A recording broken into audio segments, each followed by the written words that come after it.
സുഹൃത്തുക്കൾ, നമ്മുടെ രാജ്യം ഒരു തെരഞ്ഞെടുപ്പിനെ അഭിമുഖീകരിക്കുന്ന ഒരു ഘട്ടമാണ്.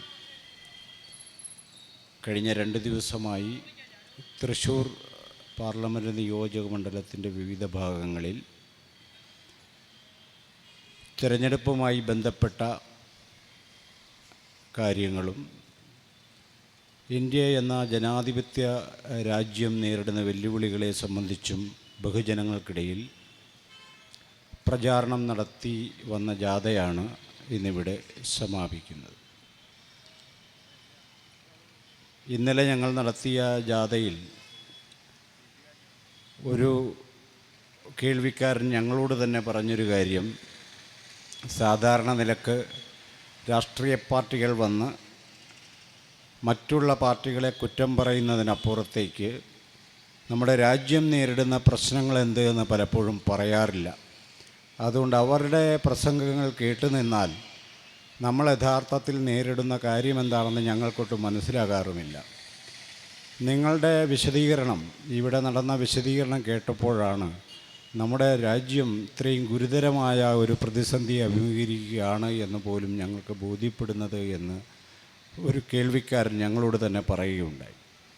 ഇത് സൂചിപ്പിക്കുന്നത് ഇന്ത്യ മഹാരാജ്യം നേരിടുന്ന അടിസ്ഥാനപരമായ വെല്ലുവിളികൾ ചർച്ചയിലേക്ക് വരാതിരിക്കുകയും ഇന്ത്യയെ രക്ഷിക്കാനുള്ള എല്ലാ ശേഷിയും ശേമുഷിയും നരേന്ദ്രമോദിക്കുണ്ട് എന്ന വ്യാജ്യമായൊരു പ്രചാരണ കോലാഹലം ഇന്ത്യയെ കീഴ്പ്പെടുത്തുകയും ചെയ്തിട്ടുണ്ട്. നുണകൾ മാത്രം പറഞ്ഞുകൊണ്ട് നടക്കുന്ന ഈ കോലാഹലത്തിൽ പ്രധാന പങ്ക് വഹിക്കുന്നത് ഇന്ത്യയിലെ ദൃശ്യ ശ്രവ്യ മാധ്യമങ്ങളാണ്, പ്രിൻ്റ് മീഡിയയാണ്.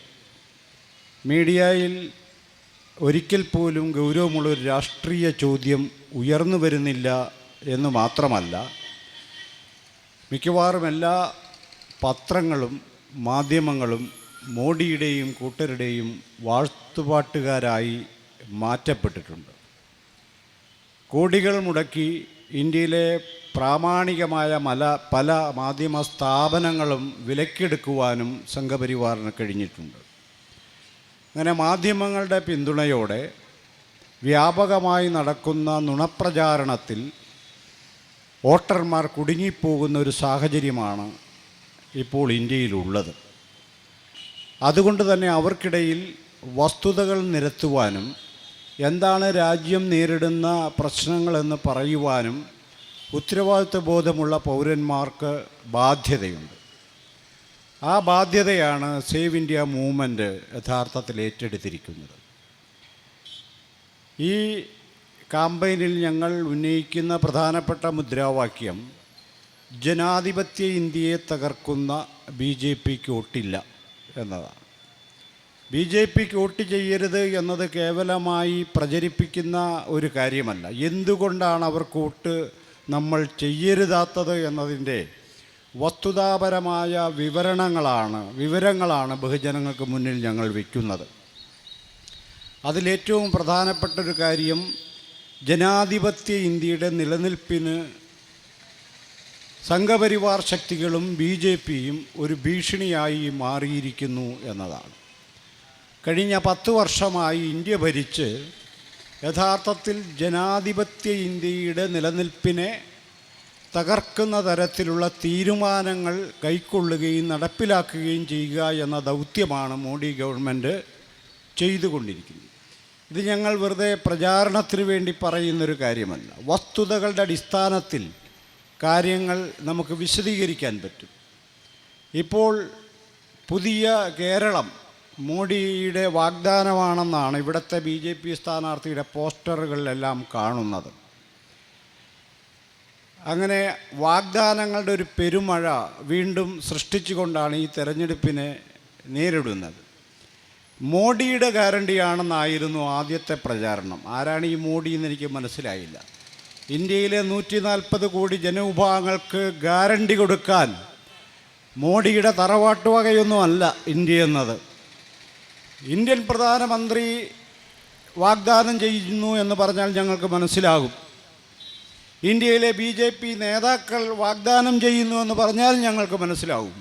പക്ഷേ മോഡി വാഗ്ദാനം ചെയ്യുന്നു എന്ന് പറയുന്നത് തന്നെയാണ് അവരുടെ ജനാധിപത്യ വിരുദ്ധതയുടെ ഭീകര മുഖത്തെ പുറത്തു കൊണ്ടുവരുന്നൊരു പ്രസ്താവന. അതും പോകട്ടെ, അവർ 2014 മുതൽ നടത്തുന്ന നിരവധിയായ വാഗ്ദാനങ്ങളുണ്ട്, ഗ്യാരണ്ടികളുണ്ട്. ഏതെങ്കിലും ഒരു ഗ്യാരണ്ടി വിജയപൂർവ്വം ഇവർ നടപ്പിലാക്കിയതായി പറയുവാൻ മോഡിക്കോ മോഡിയുടെ ഗവൺമെൻറ്റിനോ മോഡിക്ക് വേണ്ടി വാശി പിടിക്കുന്നവരുടെ മുന്നിൽ തെളിവുകളില്ല എന്ന് നിങ്ങൾ കാണണം. 2014 തെരഞ്ഞെടുപ്പിനെ അഭിമുഖീകരിക്കുന്ന ഘട്ടത്തിൽ മോഡി പറഞ്ഞത്, അന്ന് 60 രൂപയായിരുന്നു പെട്രോളിൻ്റെ വില, ഇത് 50-ൽ താഴെയാക്കുമെന്നാണ് പറഞ്ഞു. പെട്രോളിൻ്റെ അന്താരാഷ്ട്ര വില കുത്തനെ ഇടിഞ്ഞിട്ടും ഇന്ത്യയിലെ പെട്രോളിൻ്റെ വില ഇരട്ടിയിലധികമാക്കി മാറ്റുകയാണ് മോഡി ചെയ്തത്. എന്തുകൊണ്ടായിരിക്കാം ഇന്ത്യയിലെ വർത്തമാന പത്രങ്ങളും ദൃശ്യമാധ്യമങ്ങളും നിർണായകമായ ഈ ചോദ്യം ഒരിക്കൽ പോലും ചോദിക്കാതിരിക്കുന്നത്? ഇത് ചോദിക്കണ്ടേ? മനുഷ്യരുടെ ദൈനംദിന ജീവിതത്തെ ബാധിക്കുന്ന കാര്യമല്ലേ ഇത്? ഒരിക്കലും ചോദിക്കുന്നില്ല എന്ന് മാത്രമല്ല, ഏതെങ്കിലും പത്രപ്രവർത്തകൻ അങ്ങനെ ഒരു ചോദ്യം ഉന്നയിച്ചാൽ അവൻ്റെ സ്ഥാനം ജയിലിനുള്ളിലായിരിക്കുമെന്നാണ് മോഡിയും കൂട്ടരും നിരന്തരം തെളിയിച്ചു കൊണ്ടിരിക്കുന്നത്. എന്ന് പറഞ്ഞാൽ യാതൊരു വകതിരിവുമില്ലാതെ കരിനിയമങ്ങൾ അടിച്ചേൽപ്പിച്ചുകൊണ്ട് പൗരന്മാരുടെ സ്വാതന്ത്ര്യത്തെ പൂർണ്ണമായും ഇല്ലാതാക്കുന്ന നടപടിയിലാണ് മോഡിയും കൂട്ടരും ഏർപ്പെട്ടിരിക്കുന്നത്. ഇന്ത്യയെ സംബന്ധിച്ച് ഇന്ത്യൻ ഭരണഘടന ഏറ്റവും മൂല്യവത്തായി മുന്നോട്ട് വെക്കുന്നത് പൗരൻ്റെ അവകാശങ്ങളും പൗരൻ്റെ സ്വാതന്ത്ര്യങ്ങളുമാണ്. ഈ പൗരാവകാശങ്ങളെയോ പൗരൻ്റെ സ്വാതന്ത്ര്യത്തെയോ ഒട്ടും വില കൊടുക്കാത്ത, വില മതിക്കാത്ത മോഡിയും കൂട്ടരും UAPA എന്ന് പറഞ്ഞ കരിനിയമം ചുമത്തി ആയിരക്കണക്കിന് ചെറുപ്പക്കാരുടെയും ആയിരക്കണക്കിന് പൗരന്മാരുടെയും ജീവിതത്തെയാണ് തകർത്തുകൊണ്ടിരിക്കുന്നത്. ഇത് ഒരു റെട്ടറിക്കായി പറഞ്ഞു പോകുന്ന കാര്യമല്ല. സ്റ്റാൻ സ്വാമി ഇന്ത്യൻ ജയിലിൽ മരിച്ചത് ഒരു തുള്ളി വെള്ളം പോലും കഴിക്കാൻ കഴിയാതെ വന്ന സാഹചര്യത്തിലാണ് നമ്മൾ അറിയണം.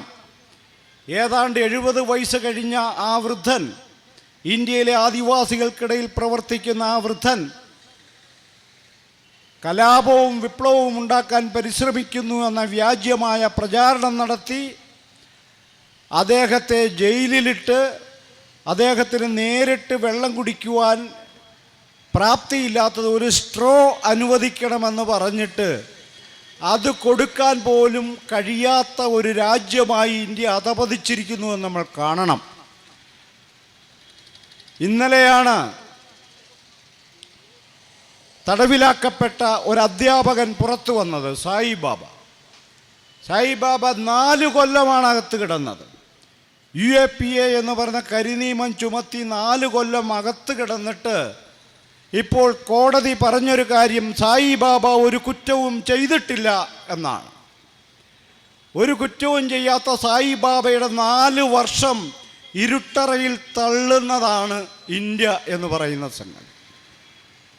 അങ്ങനെ പൗരൻ്റെ അവകാശങ്ങളെ ഒരിക്കലും മാനിക്കാത്ത ഒരു രാഷ്ട്രമായി നമ്മൾ മാറിയിരിക്കും. രണ്ടാമത്തെ പ്രധാനപ്പെട്ടൊരു കാര്യം, നമ്മുടെ സാമ്പത്തിക മേഖലയുടെ തകർച്ച. സാമ്പത്തികമായി ഇന്ത്യ ഉയർന്നുകൊണ്ടിരിക്കുകയാണ് എന്നാണ് മോഡിയും കൂട്ടരും അവകാശപ്പെടുന്നത്. ഈ തൃശ്ശൂർ നഗരത്തിലും മോഡിയുടെ ഭക്തർ ഉണ്ട്. അവരും ഇത് തന്നെ പറയുന്നവരായിരിക്കും. ഇന്ത്യയിൽ മോഡിയുടെ നേതൃത്വത്തിൽ ഇന്ത്യ നമ്പർ 1 സാമ്പത്തിക ശക്തിയായി മാറിക്കൊണ്ടിരിക്കുന്നു എന്നാണ്. എന്നാൽ യാഥാർത്ഥ്യം എന്താണ് എന്ന് നമ്മൾ നോക്കണം. യാഥാർത്ഥ്യത്തെക്കുറിച്ച് പരിശോധിക്കുമ്പോൾ ഇന്ത്യ യഥാർത്ഥത്തിൽ കഴിഞ്ഞ 2 ടേമുകളിലായി സാമ്പത്തികമായി വളരെ വലിയൊരു തകർച്ചയെ നേരിട്ടുകൊണ്ടിരിക്കുകയാണ് എന്ന് പറയുന്നത് ഞങ്ങൾ മാത്രമല്ല. നിങ്ങൾക്കറിയാമോ, മോഡി ഗവൺമെൻറ്റിലെ ധനമന്ത്രി നിർമ്മല സീതാരാമൻ്റെ ഭർത്താവ് സീതാരാമൻ എഴുതിയൊരു പുസ്തകത്തിൽ പറയുന്ന മോഡിക്ക് സാമ്പത്തിക ശാസ്ത്രത്തിൻ്റെ ബാലപാഠം പോലും അറിയാത്ത ഒരാളാണെന്ന് പറഞ്ഞത് നമ്മുടെ കേന്ദ്ര ധനകാര്യമന്ത്രിയുടെ ഭർത്താവാണ് പറഞ്ഞത്. പക്ഷേ മാധ്യമങ്ങൾ പറയുന്നത് മോഡിയുടെ നേതൃത്വത്തിൽ ഇന്ത്യ കുതിച്ചു പായുകയാണ് എന്നാണ്. യഥാർത്ഥത്തിൽ ഇന്ത്യൻ ഗ്രാമങ്ങൾ രണ്ടറ്റം കൂട്ടിമുട്ടിക്കാൻ ബുദ്ധിമുട്ടുന്നവരുടെ എണ്ണം വളരെയേറെ വർദ്ധിച്ചുകൊണ്ടിരിക്കുകയാണ്. ഏറ്റവും അവസാനം പുറത്തു വന്നൊരു കണക്കിൻ പ്രകാരം 24 മണിക്കൂറിനുള്ളിൽ ഖരപദാർത്ഥം വയറ്റിൽ ചെല്ലാത്ത കുട്ടികളുടെ കണക്കെടുക്കുന്ന ഒരു സർവേ സമ്പ്രദായമുണ്ട്. ആ സമ്പ്രദായം വെച്ച് ലോകത്ത് ഏറ്റവും കൂടുതൽ പട്ടിണി കിടക്കുന്ന കുട്ടികളുള്ള രാജ്യങ്ങളിലൊന്ന് ഇന്ത്യയാണ്. ഈ മോഡിയുടെ, അദാനിയുടെയും അംബാനിയുടെയും സാമ്പത്തിക ശക്തി കാണിച്ച് ഈ രണ്ടറ്റം കുട്ടിമുട്ടിക്കാത്ത, 3 നേരം ഭക്ഷണം കഴിക്കാത്ത മനുഷ്യരെ നുണകൾ കൊണ്ട് പറ്റിക്കുന്നൊരു പരിപാടിയിലാണ് കഴിഞ്ഞ 2 ടേമായി ഈ മോഡിയും കൂട്ടരും നടത്തിക്കൊണ്ടിരിക്കുന്നത്. എനിക്ക് ശേഷം നിരവധി പേർ ഇവിടെ സംസാരിക്കാനുണ്ട് എന്നതുകൊണ്ട് കൂടുതൽ വിശദാംശങ്ങളിലേക്ക് കടക്കുന്നില്ല. ഇന്ത്യ മഹാരാജ്യം 1947 ഉണ്ടായി വരുന്നത് ഇന്ത്യയിൽ ഏതാണ്ട് 200 വർഷക്കാലം നീണ്ടുനിന്ന ഒരു സ്വാതന്ത്ര്യ സമര പ്രസ്ഥാനത്തിൻ്റെ ഭാഗമായിട്ടാണ്. അതിൽ നിരവധിയായ കൈവഴികളുണ്ടായിരുന്നു. ദേശീയ പ്രസ്ഥാനം, ബ്രിട്ടീഷ് വിരുദ്ധമായ പ്രസ്ഥാനങ്ങളുണ്ടായിരുന്നു. ഇന്ത്യക്കകത്ത് എല്ലാ മനുഷ്യരെയും തുല്യരായി പരിഗണിക്കണമെന്നാവശ്യപ്പെടുന്ന സാമൂഹിക നീതിക്ക് വേണ്ടിയുള്ള പ്രസ്ഥാനങ്ങളുണ്ടായിരുന്നു. അങ്ങനെ ഏതാണ്ട് 200 വർഷത്തോളം ജനങ്ങൾ അവരുടെ ജീവിതവും ജീവനും കൊടുത്ത് നിർമ്മിച്ചെടുത്തതാണ് ഇന്ന് നാം കാണുന്ന ജനാധിപത്യ ഇന്ത്യ. ഇത് നിർമ്മിക്കുന്നതിൽ ഒരു പങ്കും വഹിച്ചില്ല എന്ന് മാത്രമല്ല, ഇന്ത്യയെ സ്വതന്ത്രമാക്കാൻ നടത്തിയ പ്രസ്ഥാനത്തെ ഒറ്റുകൊടുത്ത പാരമ്പര്യത്തിലാണ് മോഡി നിലകൊള്ളുന്നത് എന്ന് നമ്മൾ അറിയണം. RSSൻ്റെ വലിയ നേതാവെന്ന് ബ്രിട്ടീഷുകാർക്ക് എഴുതി കൊടുത്ത കത്തിൽ പറയുന്ന കാര്യം, നിങ്ങൾ എന്നെ ജയിലിൽ നിന്ന് പുറത്തുവിട്ടാൽ നിങ്ങൾക്ക് വേണ്ടി ഞങ്ങൾ സേവനം ചെയ്യാൻ തയ്യാറാണ്. എൻ്റെ കൂടെയുള്ള ഒരു ചെറുപ്പക്കാരനും സ്വാതന്ത്ര്യ സമരത്തിൽ പങ്കെടുക്കില്ല എന്നുറപ്പ് കൊടുത്ത സവർക്കറിൻ്റെ പാരമ്പര്യത്തിൽപ്പെട്ടയാളാണ് നരേന്ദ്രമോദി. എന്ന് പറഞ്ഞാൽ ഇന്ത്യ എന്ന് പറയുന്ന 140 കോടി ജനവിഭാഗങ്ങൾ താമസിക്കുന്ന ഇന്ത്യ എന്ന മഹാരാഷ്ട്രത്തെ നിർമ്മിക്കുന്നതിൽ ഒരു പങ്കും വഹിക്കാത്ത ഒരു പാരമ്പര്യത്തിൽ നിന്ന് വന്നയാൾ ജനാധിപത്യ ഇന്ത്യയെ മാനിക്കുന്നില്ല എന്നതൊരു പുതിയ കാര്യമായി നാം എടുക്കേണ്ടതില്ല. അവർ മാനിക്കില്ല. എന്നാൽ അവരറിയേണ്ട ഒരു കാര്യമുണ്ട്. ഇന്ത്യ 47 പിറവി കൊള്ളുമ്പോൾ വ്യത്യസ്തതകളുടെ ഒരു നാടായിട്ടാണ് ഇന്ത്യ രൂപം കൊള്ളുന്നത്. നിരവധി മതങ്ങൾ, നിരവധി ഭാഷകൾ, നിരവധി സാമുദായിക വിഭാഗങ്ങൾ, ആദിവാസികൾ, ഭക്ഷണക്രമങ്ങൾ തുടങ്ങി വൈവിധ്യങ്ങളുടെ വലിയൊരു സമാഹാരമായിട്ടാണ് ഇന്ത്യ രൂപം കൊള്ളുന്നത്. ഈ വ്യത്യസ്ത ജനവിഭാഗങ്ങളുടെ അവകാശങ്ങളെ അംഗീകരിക്കുന്ന ഒരു ഭരണഘടനയാണ് ഡോക്ടർ BR അംബേദ്കറുടെ നേതൃത്വത്തിൽ നിർമ്മിക്കപ്പെട്ടത്. ഇന്ത്യയിലെ മുസ്ലിങ്ങൾക്കും ക്രൈസ്തവർക്കും ദളിതർക്കും ആദിവാസികൾക്കും സ്ത്രീകൾക്കും ഭാഷാ ന്യൂനപക്ഷങ്ങൾക്കുമെല്ലാം സവിശേഷമായ അവകാശങ്ങൾ ഉറപ്പുവരുത്തിയത് കൊണ്ടാണ് ഇന്ത്യ എന്ന് പറയുന്ന മഹാരാഷ്ട്രം ജനാധിപത്യപരമായി നിലനിൽക്കുന്നത്. ഇന്ത്യയിലെ ഏതൊരു മനുഷ്യനും സ്വന്തം മതവിശ്വാസത്തെ കൊണ്ടു നടക്കുവാനും ആരാധനയിൽ ഏർപ്പെടുവാനും മതം പ്രചരിപ്പിക്കുവാനുമുള്ള അവകാശമുണ്ട് എന്ന് ഇന്ത്യൻ ഭരണഘടനയുടെ 25-ാം വകുപ്പ് ഉറപ്പ് നൽകുന്നുണ്ട്. മോഡിയും കൂട്ടരും എന്താണ് ചെയ്യുന്നത്? മോഡിയും കൂട്ടരും പറയുന്നത് ഇന്ത്യ ഹിന്ദുക്കളുടെ നാടാണ്. ഏത് ഹിന്ദുക്കളുടെ കാര്യമാണ് ഇവർ പറയുന്നത് എന്ന് വ്യക്തമാക്കണം. ഇവിടുത്തെ സ്ഥാനാർത്ഥി പറഞ്ഞൊരു കാര്യം, അടുത്ത ജന്മത്തിൽ അദ്ദേഹത്തിന് ബ്രാഹ്മണനായി ജനിക്കണമെന്നാണ്. എന്ന് പറഞ്ഞാൽ ഈ ജന്മം അദ്ദേഹം അംഗീകരിക്കുന്നില്ല. ഈ ജന്മത്തിലുള്ള അച്ഛനും അമ്മയൊന്നും പുള്ളിയുടെ ആൾക്കാരല്ലെന്നാണ് അയാൾ പറയുന്നതിൻ്റെ രക്തം ചുരുക്കം. യഥാർത്ഥത്തിൽ മോഡിയും കൂട്ടരും ചെയ്യുന്നത് ഹിന്ദുക്കളുടെ പേരിൽ ബ്രാഹ്മണ മതത്തെ സ്ഥാപിക്കുക എന്ന കുൽസിതമായ പ്രവൃത്തിയിലാണ് അവർ ഏർപ്പെട്ടിരിക്കുന്നത്. ഹിന്ദുമതം എന്ന് പറയുന്നത് നിരവധിയായ കൈവഴികളുള്ള, വ്യത്യസ്ത ജനവിഭാഗങ്ങൾ പങ്കെടുക്കുന്ന, ആരാധനാക്രമങ്ങളുള്ള ഒരു മതമാണ്. ബ്രാഹ്മണ മതം അതല്ല. ബ്രാഹ്മണ മതം എന്ന് പറയുന്നത് അന്യനെ സ്നേഹിക്കരുതെന്നും, അന്യൻ നമ്മളെക്കാൾ കുറഞ്ഞവനാണെന്നും, അവനെ ആക്രമിക്കാൻ നമുക്ക് അവകാശമുണ്ടെന്നും, നമ്മളാണ് കാണപ്പെട്ട ദൈവമെന്നും, ഭൂമിയിലെ കാണപ്പെട്ട ദൈവമെന്നും, നമ്മളാണ് സാക്ഷാൽ ഭൂദേവന്മാരെന്നും പറഞ്ഞു പരത്തിയ ബ്രാഹ്മണ നുണയുടെ പേരാണ് ബ്രാഹ്മണ മതം. ആ മതത്തിൻ്റെ ശീലങ്ങളെ ഇന്ത്യയുടെ ശീലങ്ങളാക്കി മാറ്റുവാനാണ് മോഡിയും കൂട്ടരും ശ്രമിക്കുന്നത്. ഹിന്ദു ഹിന്ദു എന്നവർ വെറുതെ പറയുന്നത് മാത്രമാണ്. ഈ ഹിന്ദുവായി പരിഗണിക്കപ്പെടുന്ന ദളിതരുടെയോ ആദിവാസികളെയോ പിന്നോക്ക ജനവിഭാഗങ്ങളുടെയോ മതപരമായ അവകാശം പോലും അംഗീകരിക്കാത്ത ബ്രാഹ്മണ മതത്തെയാണ് അവർ പിൻപറ്റുന്നത്. കേരളത്തിലെ പിന്നോക്ക വിഭാഗത്തിൽ നിന്നും പൂജ പഠിച്ചവനെ അമ്പലത്തിൽ കയറ്റാത്ത പാരമ്പര്യം ഹിന്ദുവിൻ്റെ പാരമ്പര്യമാണെന്ന് ഇവരെങ്ങനെയാണ് പറയുന്നത്? അത് ബ്രാഹ്മണൻ്റെ പാരമ്പര്യമാണ്, ബ്രാഹ്മണ പാരമ്പര്യമാണ്. ഈ പൂജ ചെയ്യാൻ ഞങ്ങൾക്ക് മാത്രമേ അവകാശമുള്ളൂ എന്ന ബ്രാഹ്മണന്റെ അവകാശവാദമാണ് ഇവർ യഥാർത്ഥത്തിൽ ഇന്ത്യയിലെ നടപ്പിലാക്കാൻ ശ്രമിച്ചുകൊണ്ടിരിക്കുന്നത്. ഹിന്ദു എന്ന് പറയുന്ന ഒരു പൊതുസംജ്ഞയിൽ പലതരത്തിലുള്ള വിഭാഗങ്ങൾപ്പെട്ട പൊതുസംജ്ഞയെ ദുരുപയോഗം ചെയ്തുകൊണ്ട് ഞങ്ങളാണ് ഹിന്ദുക്കളുടെ കോൺട്രാക്ടർമാരെന്ന് പ്രഖ്യാപിച്ചുകൊണ്ട് അവർക്ക് വേണ്ടിയാണ് ഞങ്ങൾ പൊരുതുന്നത് എന്ന് പറഞ്ഞുകൊണ്ട് അന്യമതസ്ഥരെയും അന്യ സാമുദായിക വിഭാഗങ്ങളെയും ആക്രമിക്കുവാൻ സ്വന്തം അണികളെ പരിശീലിപ്പിക്കുന്ന ഭീകര പ്രസ്ഥാനമാണ് RSS എന്ന് നമ്മൾ മനസ്സിലാക്കണം. സാധാരണ മതങ്ങൾ മറ്റുള്ളവരെ സ്നേഹിക്കണമെന്ന് പറയുമ്പോൾ ഈ ബ്രാഹ്മണ മതം എന്താണ് പറയുന്നത്? സ്നേഹിക്കരുതെന്ന് മാത്രമല്ല, പട്ടികളെയും പുഴുക്കളെയും പോലെ മനുഷ്യരെ കാണണമെന്ന് പരിശീലിപ്പിക്കുന്ന ഈ ബ്രാഹ്മണ മതം വലിച്ചെറിയപ്പെടേണ്ട ഒന്നാണ്. ഇന്ത്യൻ പാരമ്പര്യത്തിലെ പുഴുക്കുത്തേറ്റ ഒരു വശമാണ് ബ്രാഹ്മണ മതവും ബ്രാഹ്മണ മേധാവിത്വവും. അതിനെ രണ്ടിനെയും തള്ളിക്കൊണ്ടല്ലാതെ ഇന്ത്യക്ക് ജനാധിപത്യപരമായി മുന്നോട്ട് പോകാൻ പറ്റില്ല. അങ്ങനെ ഈ വ്യത്യസ്തതകളുടെ നാടെന്ന് വെറുതെ നമ്മൾ പറഞ്ഞാൽ പോരാ. ഇന്ത്യയിലെ മുസ്ലിങ്ങൾ കേവലം 14% മാത്രമേ ഉള്ളൂ നമ്മൾ അറിയണം. ഈ 14% ഈ ജനവിഭാഗം ഇതാ അടുത്ത കൊല്ലം ഇന്ത്യയിൽ ഭൂരിപക്ഷമാകുമെന്ന് നുണ പ്രചരിപ്പിച്ചുകൊണ്ട് നമ്മളൊന്ന് ഓർക്കണം. ഈ 14% എന്നാകുമെന്ന് അവർ പറയുന്നത്, എന്ന് ഭൂരിപക്ഷമാകുന്ന കാര്യം അവർ പറയുന്നത്.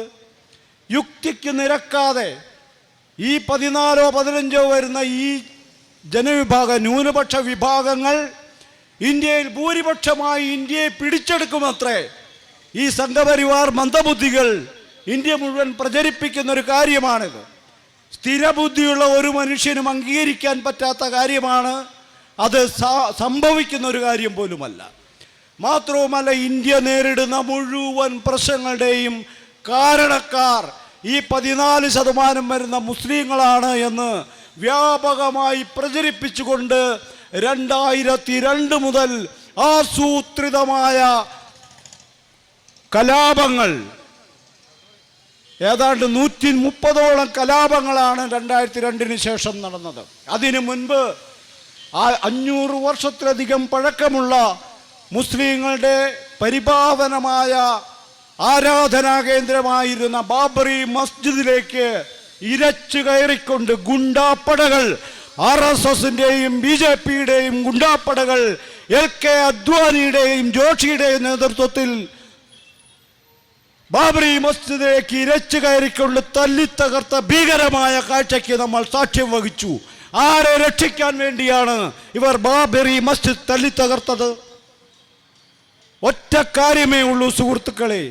പരസ്പരം തൊട്ടു തീണ്ടാത്ത, പരസ്പരം വീട്ടിൽ കയറാത്ത, പരസ്പരം ഒരുമിച്ചിരുന്ന് ഭക്ഷണം കഴിക്കാത്ത, പരസ്പരം വൈവാഹിക ബന്ധത്തിൽ ഏർപ്പെടാത്ത ഹിന്ദുക്കളെ യോജിപ്പിക്കുവാൻ പുറത്തൊരു ശത്രുവിനെ അവർ നിർമ്മിച്ചെടുക്കുകയായിരുന്നു.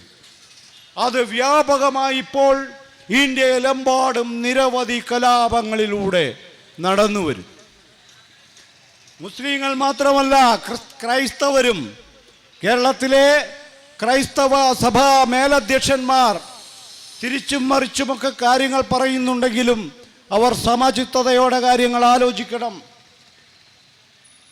ഒറീസയിലെ ഗ്രാമങ്ങളിൽ ക്രിസ്തുമതം സ്വീകരിച്ചു എന്ന കാരണത്താൽ വ്യാപകമായി ദളിതരും ആദിവാസികളും ആക്രമിക്കപ്പെടുന്ന ഒരു സ്ഥിതിവിശേഷം ഇന്ത്യയിലുണ്ട്.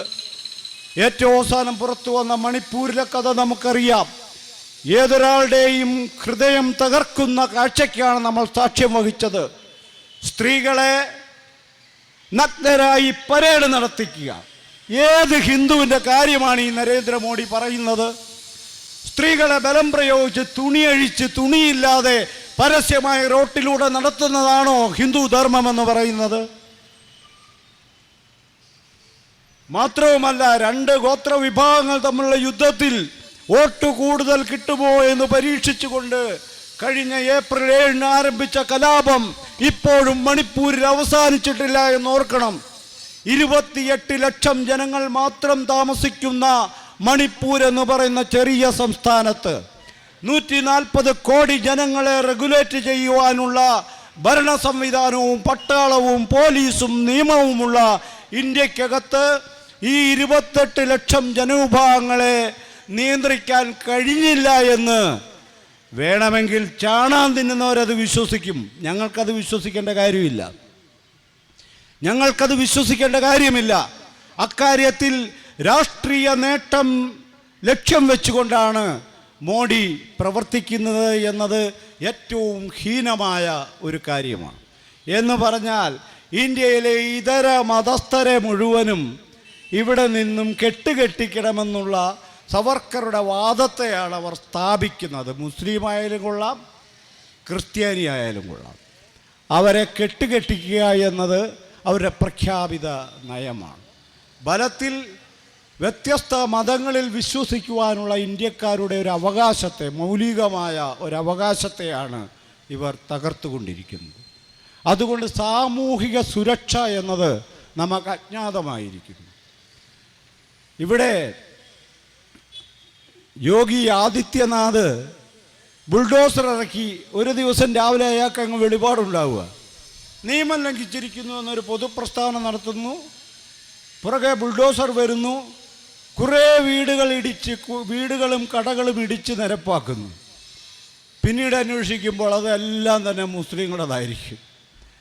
അപ്പോൾ ഒരു സ്വന്തം പൗരന്മാർക്കെതിരെ യുദ്ധം ചെയ്യുന്ന ഒരു ഭരണാധികാരിയാണ് ഇവിടെ ഉള്ളത് നമ്മൾ അറിയണം.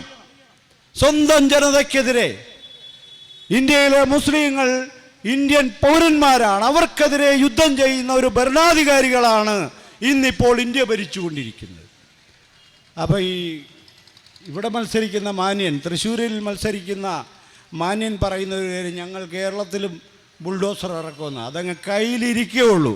അയാളോട് വ്യക്തമായിട്ടാണ് പറയുന്നത്, അത് കയ്യിലിരിക്കുകയുള്ളൂ. കേരളം പോലുള്ള സ്ഥലത്ത് ബുൾഡോസർ ഇറക്കി ന്യൂനപക്ഷങ്ങളെയോ ദളിതരെയോ ആദിവാസികളെയോ ആക്രമിക്കാമെന്ന് ആ മാന്യൻ കരുതുന്നുണ്ടെങ്കിൽ അതങ്ങ് കയ്യിൽ വച്ചാൽ മതി, അത് കേരളത്തിൽ ഇറക്കണ്ട എന്ന് തന്നെയാണ് പറയുന്നത്.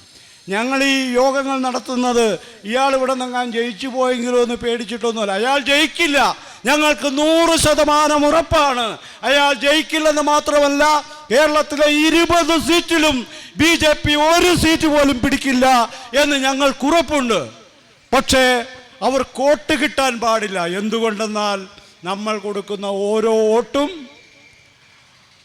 ഇന്ത്യയെ തകർക്കാനുള്ള സമ്മതപത്രമായിരിക്കും. അതുകൊണ്ട് പൗരന്മാർ, വോട്ടർമാർ ഒരു പുനഃപരിശോധനയ്ക്ക് തയ്യാറാവുകയും ഈ വർഷം നടക്കുന്ന, അടുത്ത മാസം നടക്കാനിരിക്കുന്ന തെരഞ്ഞെടുപ്പിൽ BJP നമ്മുടെ ഒരു ഓപ്ഷനല്ല, ഓപ്ഷനാകാൻ പാടില്ല.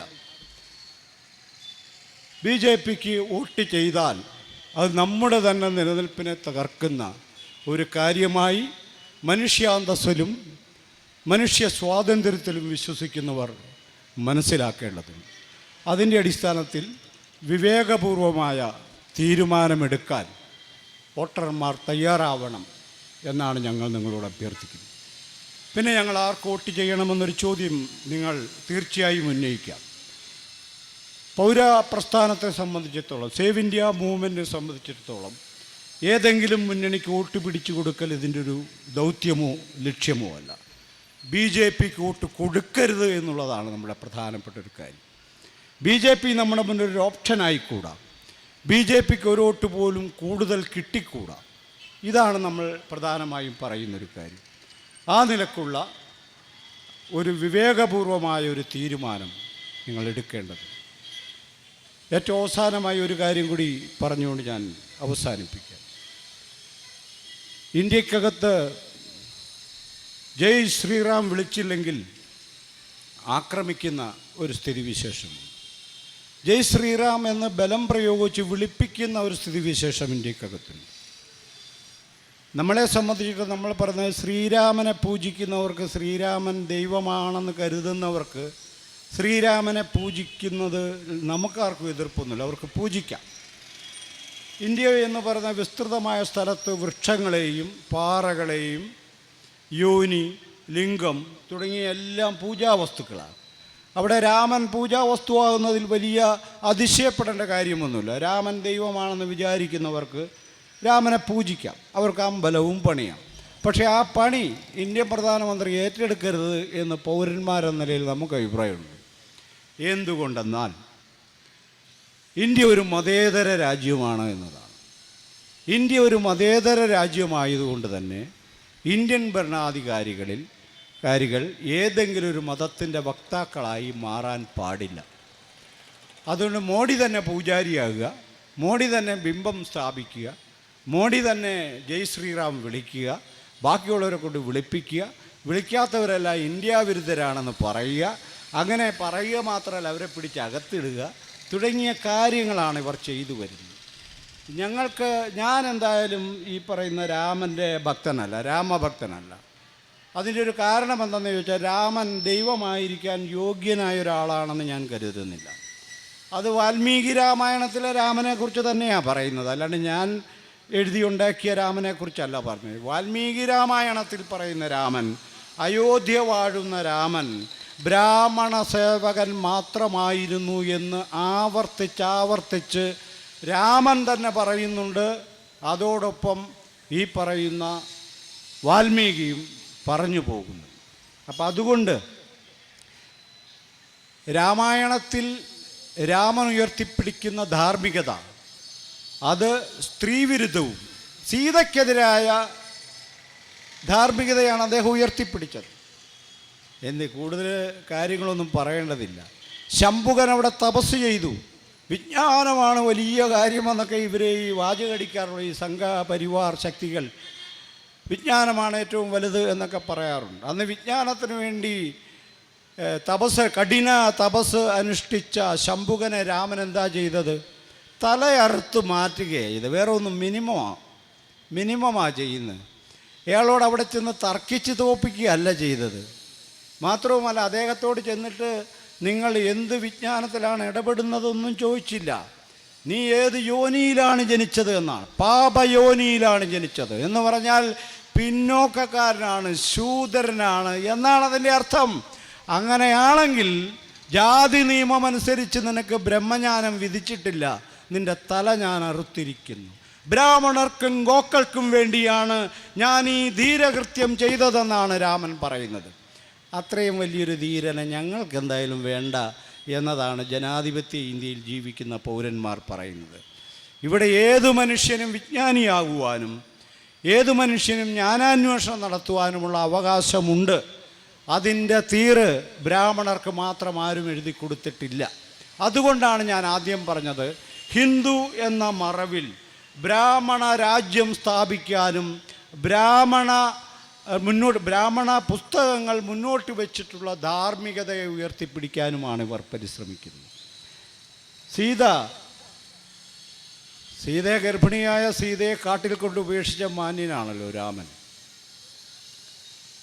അങ്ങനെ ഉപേക്ഷിക്കുക മാത്രമല്ല, അതിനുശേഷം തിരിച്ചു വന്ന് സീതയോട് പറഞ്ഞു, നിന്നെ ഞാനിതാ സ്വീകരിച്ചിരിക്കുന്നു എന്നാണ്.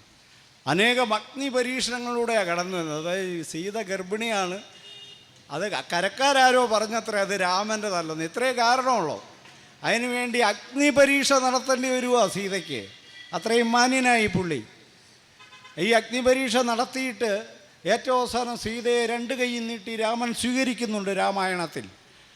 അപ്പോൾ സീത പറയുന്ന കാര്യം, ഞാൻ അങ്ങോട്ടില്ല, എൻ്റെ ഭൂമിദേവി നീ എന്നെ സ്വീകരിച്ചു കൊള്ളണമെന്നാണ് പ്രാർത്ഥിക്കുന്നത്. എൻ്റെ ഭൂമിദേവി നീ എന്നെ സ്വീകരിച്ചു കൊള്ളണമെന്ന് പറയുമ്പോൾ ഭൂമി പിളർന്ന് സീത താഴത്തേക്ക് പോയി എന്നാണ് രാമായണത്തിൽ പറയുന്ന കാര്യം. എന്ന് പറഞ്ഞാൽ രാമനേക്കാൾ നല്ലത് മരിക്കുന്നതാണെന്ന് സീത തീരുമാനിച്ചു എന്നാണ് സാമാന്യ ബുദ്ധിയുള്ളവർക്ക് മനസ്സിലാവുന്നൊരു കാര്യം. അങ്ങനെ സ്ത്രീവിരുദ്ധമായ, കീഴാളവിരുദ്ധമായ, ബ്രാഹ്മണർക്കനുകൂലമായ ധാർമ്മികത ഉയർത്തിപ്പിടിച്ച രാമന് ജയ് വിളിക്കാത്തവരൊക്കെ ഇന്ത്യ വിട്ടു പൊക്കോണമെന്നൊക്കെ പറഞ്ഞാൽ രാമന് ജയ് വിളിക്കാതെ ഇന്ത്യയിൽ ജീവിക്കാൻ പറ്റുമോ എന്ന് തന്നെയാണ് ജനാധിപത്യ ഇന്ത്യ ആലോചിക്കുന്നത്. രാമന് ജയ് വിളിക്കാതെ ഈ രാജ്യത്ത് പൗരന്മാരായി ജീവിക്കാൻ കഴിയുമോ എന്ന കാര്യം തന്നെയാണ് ജനാധിപത്യവാദികൾ ആലോചിക്കുന്നത്. നമ്മൾ ആ നിലക്ക് തന്നെ ആലോചിക്കേണ്ടത്. ഏറ്റവും അവസാനമായി ഇന്ത്യൻ ഭരണഘടനയാണ് ഇപ്പോൾ അവർക്ക് വലിയ തടസ്സം. ഗോപി ഇവിടെ നേരത്തെ സൂചിപ്പിക്കുന്നു, ഇന്ത്യൻ ഭരണഘടന അവർക്ക് വലിയൊരു ഭാരമായിരിക്കുക. ഭാരമാകാൻ വേറെ കാരണങ്ങളൊന്നുമില്ല. ഭാരമാകാൻ കാരണം അത് അവകാശങ്ങൾ അംഗീകരിക്കുന്നുണ്ട്, എല്ലാവരെയും തുല്യത അംഗീകരിക്കുന്നുണ്ട്. തുല്യത അംഗീകരിക്കുന്ന ഒരു കാര്യവും ഈ ബ്രാഹ്മണ സിദ്ധാന്തത്തിനോ ബ്രാഹ്മണ ധാർമ്മികതയ്ക്കോ സ്വീകാര്യമല്ല.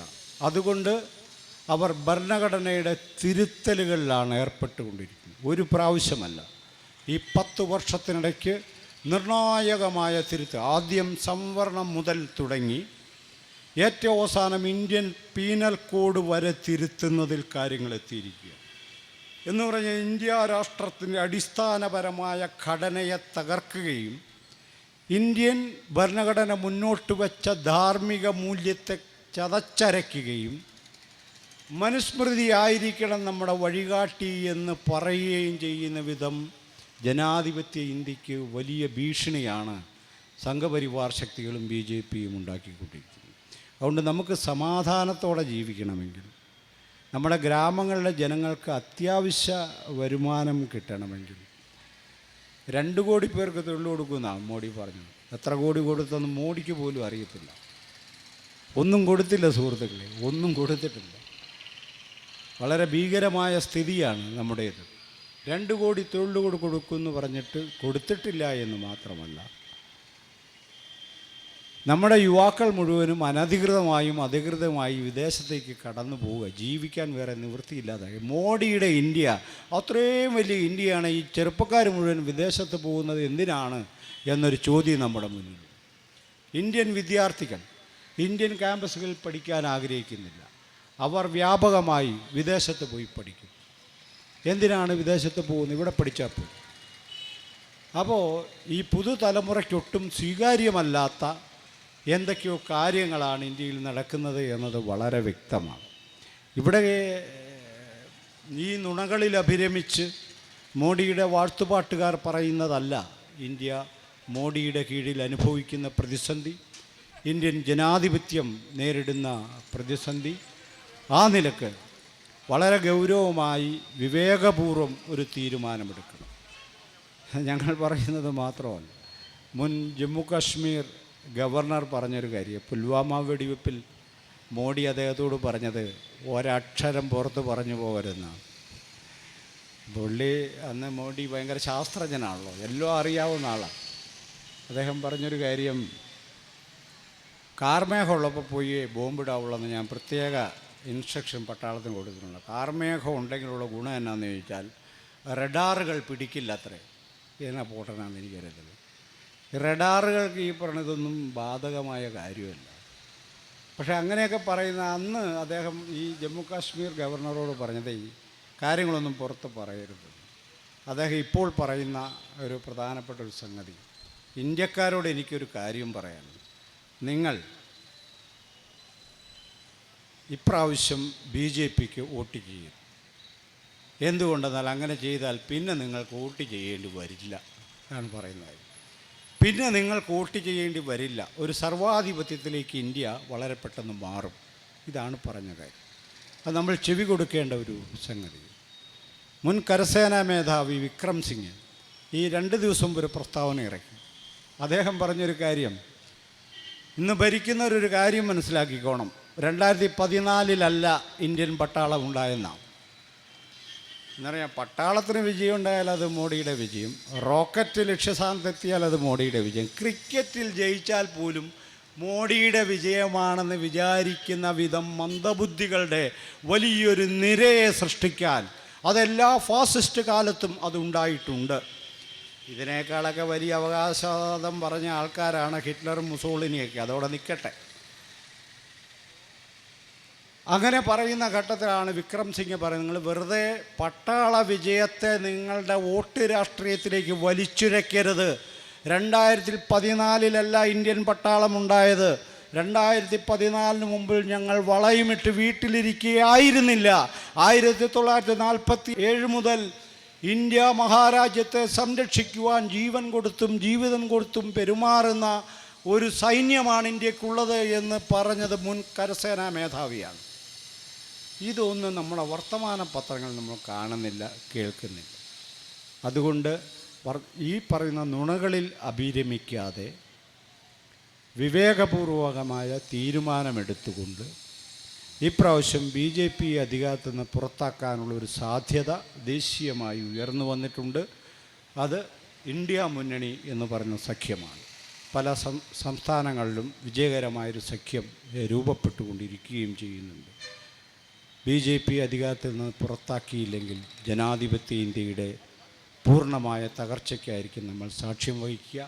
അത്തരമൊരു ദുരന്തം നമ്മുടെ രാജ്യത്തിനും നമ്മുടെ ജനങ്ങൾക്കും ഉണ്ടാകാതിരിക്കുവാൻ നമ്മൾ കൂടുതൽ ജാഗരൂകരായി പെരുമാറേണ്ട, തീരുമാനമെടുക്കേണ്ട ഒരു ഘട്ടമാണ്.